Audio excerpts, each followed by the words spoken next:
Joining us now, MSNBC senior White House reporter Vaughn Hilliard from Busan, South Korea, CNBC senior analyst and commentator Ron Insana, and University of Michigan professor of economics and public policy Justin Wolfers.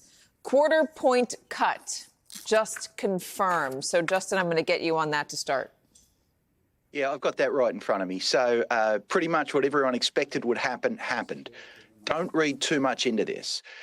This is not the Fed putting its foot on the gas. It's really the Fed taking its foot off the brake. It had put the brakes on to deal with the post-pandemic inflation. Now it's all the way back to neutral. What do you do when you're in a world where there's no more data?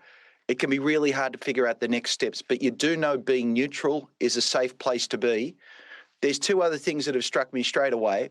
First of all, Stephen Moran, the new Fed member, former Trump CEA chair, beclowns himself for a second meeting in a row calling for a 50 basis point cut. He's tried to explain his logic in the past, and frankly, it's illogical. And you've actually got another Fed board member who's gone the other way and said there should have been no change whatsoever. So you've got a split board there. So he wants a 50% cut. Is that what you said? 50 basis point, half a percentage point. Schmidt wants 0. The rest of the committee was at a quarter. And that really tells you that, yes, there is a debate, but there are two sides to this debate.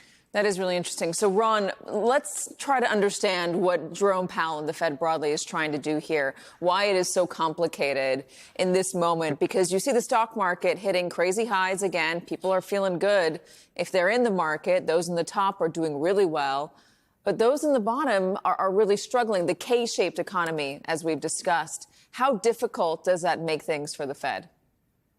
Well, extremely difficult, particularly since in the release they also note, Katie, that inflation remains elevated and above the Fed's target, and so we are a little bit off the highs, as you can see. And so this split too that Justin just referred to shows that there are still warring camps within the Federal Reserve. Some of whom are worried about inflation remain elevated. Some who are worried about, as you pointed out at the top of the show, a deteriorating labor market. And yet, at the very same time, with this AI boom and with wealthier people spending a lot of money, gross domestic product or economic growth is actually stronger than anticipated. So this is the type of conundrum the Fed has not faced in the past, particularly when you've got stocks making new all-time highs. It's a very rare environment in which the Federal Reserve actually cuts rates when you have this combination of economic factors all taking place at one time. So my guess is they might, or Jay Powell in his commentary coming up, might indicate a pause, given that we may not get any inflation or jobs data for another month, month and a half, maybe even 2 months. Can you help me understand a little bit more? When you're talking about the wealthy folks in this country still spending enough to keep GDP up, there was a number out there the other day that said that 10% of the nation, of Americans, are paying for about half of the purchases. They're the ones doing almost half of all the purchases in the country, which is keeping things afloat. How does an economy continue on a path like that? How does it stay healthy on a path like that? Well, you have to hope that they keep spending, for one. I mean, that's Mark Zandi of Moody's Analytics is the one who put out that particular number, 49.2% of all consumer spending done by the top 10% of all wage earners in the United States. And wild below number. That, it's a wild number. And in the middle, you have people keeping pace with inflation. And then in the lower economic quartiles, you have those who are falling behind. And don't forget, with the government shutdown, it's altogether possible that food stamp benefits will disappear over the weekend, which hurts those at the lower end of the spectrum even more. And so you have just an environment. We've only seen this maybe 1 or 2 times in my 41 years of following the economy, where we see such a major split between those doing well and those doing not so well. But it does create a very difficult environment for the Fed. They're worried about the labor markets for certain deteriorating, as you mentioned earlier, but they're also still worried about the fact that even if tariffs come down a bit and trade deals are stuck, prices remain elevated, and that makes it hard for people to make purchases. So the Fed's really between a rock and a hard place here with this very much bifurcated economy.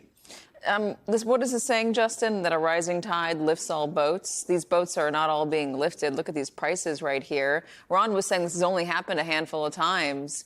What normally happens after? Yeah, so normally what we get is either a strong economy, which is bad for inflation, or a weak economy, which is good for inflation. And what we have is two bad things happening both at the same time right now. And the real question is, how do you respond to that? So we've got high and rising inflation. It's about 3%, and there's a whole lot of tariffs that might push that a little higher over the next few months. We've had the unemployment rate drift up over the last year or two. And while the GDP statistics have been a little stronger, the reality is if unemployment's drifting up, you're not doing things right. Very, very hard place for the Fed to be. I've got a very good secret plan for how we can get rid of this supply shock, by the way, Katie. It's a supply shock that comes about entirely because of uncertainty induced by the White House and tariffs. So if they just walked back the stuff they've been doing, I think you'd see inflation start to calm down a little, and you might see the labour market start to stabilise. All right, let's talk about what's been happening overseas. Vaughn, thanks so much for waiting for us. What is with this news about China deciding to buy its first load of soybeans?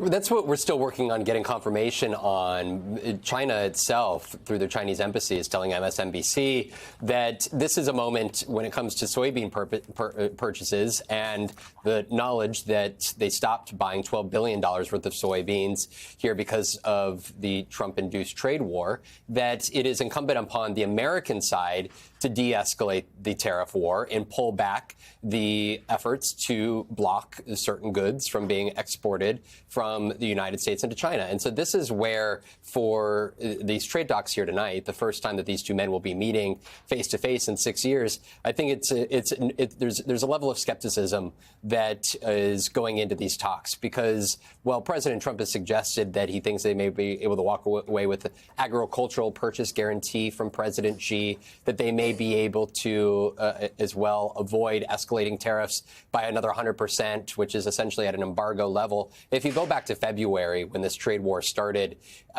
there's a question of to what extent has the Trump administration achieved any concessions out of China? Because if there was the belief that they would ultimately fold and engage in the U.S. in a more meaningful way on tariff rates and guarantees for purchases, we haven't seen that happen. And if you go back to May, when there was that 125% tariff that China placed in retaliatory tariffs, President Trump, he announced that there was a deal between the two countries to allow rare earth minerals to continue to come back into the United States after China restricted those from being exported. But then literally just 2 weeks after that, in the social media post, he said, I made a fast deal with China in order to save them from what I thought was going to be a very bad situation. China, perhaps not surprisingly to some, has totally violated its agreement with us. So much for being Mr. Nice Guy.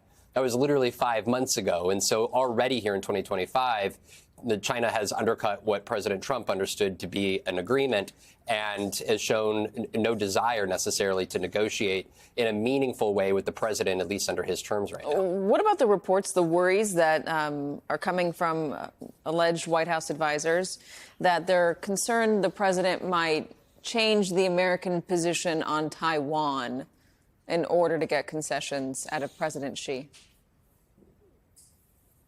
Right. If you actually go back to Air Force One, when the president was making his way here to Malaysia, you just showed the map of his trip, he was asked specifically whether he was going to talk with President Xi about Taiwan and its fate and whether China would attempt to reunify with Taiwan and use military measures to do so. And President Trump said that he did plan on talking with President Xi about Taiwan. And then just a short time later in the day, he came back and essentially changed his position on that, saying that he didn't intend to talk about Taiwan because of the complexities of the situation. Of course, we know what President Xi wants. They have made clear, as top officials did just last week, that they want to reunify with Taiwan. But this calls into question, to what extent is President Trump willing to audibly speak the words that Taiwan should remain independent? We have not heard the president say that. We have also heard him not take a very strict position. Marco Rubio, just days ago, the Secretary of State, he did say that nobody should be under any auspices that somehow as part of a trade deal, a potential would-be trade deal with China, that Taiwanese independence would be on the table. But we know from President Trump, he has had a difficult time ending Russia's invasion and war against Ukraine, and we have not heard him take a definitive position on a commitment to Taiwan. So we know that we've been told by the Chinese embassy at MSNBC that they do intend to ask very directly the American president about his position. And it's frankly not clear, Katie, what the American president is going to respond by saying. That is interesting. All right, Ron, on the leverage aspect of this, on the trade war between China and the United States, the Democrats believe that Donald Trump, they believe very firmly, this is from one of their reports, that he's losing the trade war with China.